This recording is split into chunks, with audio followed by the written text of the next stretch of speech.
मंत्री अरविंद शर्मा ने कांग्रेस पर साधा निशाना। प्रत्येक जनप्रतिनिधि चाहता है कि उसके इलाके का विकास हो। कैबिनेट मंत्री अरविंद शर्मा ने कहा कि कांग्रेस बगैर सिर पैर की बात करती है। कांग्रेस मास्टरमाइंड है, कोई न कोई ऐसी बात करना ताकि लोग कंफ्यूज हों। इलेक्शन कमीशन अपना काम कर रहा है। हरियाणा में देख लो, रोहतक हलके में सर्वे करवा कर देख, एक लोगों की कई जगहों पर वोट बनी हुई है। कैबिनेट मंत्री डॉक्टर अरविंद शर्मा ने कहा कि शहर में विकास परियोजनाओं को तेजी से आगे बढ़ाना सभी जनप्रतिनिधियों की जिम्मेदारी है। उन्होंने कहा कि मुख्यमंत्री नायब सिंह सैनी के नेतृत्व की सरकार गोहाना के विकास में धनराशि की कमी नहीं आने दी जाएगी। उन्होंने स्पष्ट किया कि गोहाना के विकास और सौंदर्यीकरण में किसी भी प्रकार की लापरवाही को बर्दाश्त नहीं किया जाएगा। कैबिनेट मंत्री अरविंद शर्मा ने कहा कि प्रत्येक जनप्रतिनिधि चाहता है कि उसके इलाके का विकास हो। अधिकारी जनप्रतिनिधियों के साथ मिलकर अधूरे कामों व हाल ही में मंजूर हो चुके विकास कार्यों को तेजी से पूरा करवाएं, ताकि आमजन को उसका पाबंद अवधि में लाभ मिले। हर एक विधानसभा में जाकर के धन्यवाद रैली कर रहे हैं।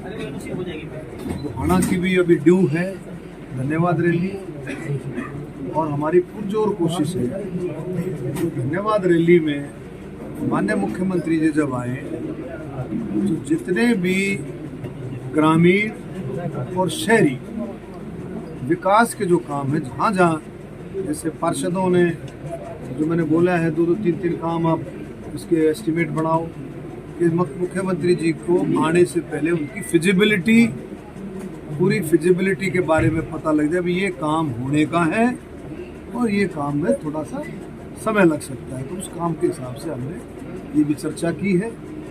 और मुझे पूरी उम्मीद है कि जैसे मीटिंगें हुई है, बड़ी सार्थक मीटिंग, सभी ऑफिसर साहिबान ने इसमें ईओ मैडम हैं, अपने नगर परिषद के जेई हैं, एक्सीएन हैं और भी सेक्रेटरी, सब ने इसमें हिस्सा लेकर के इसमें अपनी बातें रखी। और सबसे बड़ी बात ये माननीय मनोहर लाल खट्टर जी ने जो हरियाणा के अंदर बात शुरू की थी, बिना खर्ची बिना पर्ची के नौकरी और पारदर्शिता, प्रशासनिक कामों में पारदर्शिता, यही काम माननीय मुख्यमंत्री नायब सैनी जी आगे बढ़ा रहे हैं। इसी काम पर हमने फिर से पुरजोर दिया है कि सभी कामों में पारदर्शिता हो। नगर परिषद के अधिकारियों को भी और सभी साथियों को यही हमने कहा कि भाई पारदर्शिता, ज़्यादा से ज़्यादा पारदर्शिता हो। इसका पालन हो रहा है और कहीं अगर नहीं हो रहा है तो इसकी हम चौकसी रखें। राहुल गांधी ने सवाल खड़ा किया चुनाव आयोग को लेकर। उन्होंने कहा कि चुनाव आयोग जो है बीजेपी को फायदा पहुंचाने के लिए वोटों की चोरी, हरियाणा के लिए घपलाबाजी की है। उन्होंने कहा कि वोट चोरी हुई थी। अपने आप शोर मचा रहे हैं। कांग्रेस का काम है ऐसे नैरेटिव सेट करना जिनका ना को सिर ना पैर। पहले इन्होंने पार्लियामेंट इलेक्शन में क्या किया कि भारतीय जनता पार्टी आएगी, एनडीए की सरकार आएगी, संविधान बदल देगी, संविधान बदल जाएगी, गरीबों का हक छीन लेगी। आई भारतीय जनता पार्टी, एनडीए की सरकार आई, वो संविधान बदला, आप बताओ को बदला, लेकिन सेट कर दिया, सेट कर दिया। तो ये आप उसका मास्टरमाइंड है कांग्रेस का कि भी कोई ना कोई ऐसा मिथ सेट करना जिससे लोग बहुत कंफ्यूज हो। इलेक्शन कमीशन अपना काम कर रहा है। आप हरियाणा में देख लो, हरियाणा में देख लो ना कि भी एक आदमी कई मैं रोहतक हल्के में आप देख लो, रोहतक हल्के में भी ये करवा लो आप सारा वोटिंग का रेक्टिफाई करके। कितने लोग ऐसे मिलेंगे जिनकी 3-3, 4-4 वोटें हैं।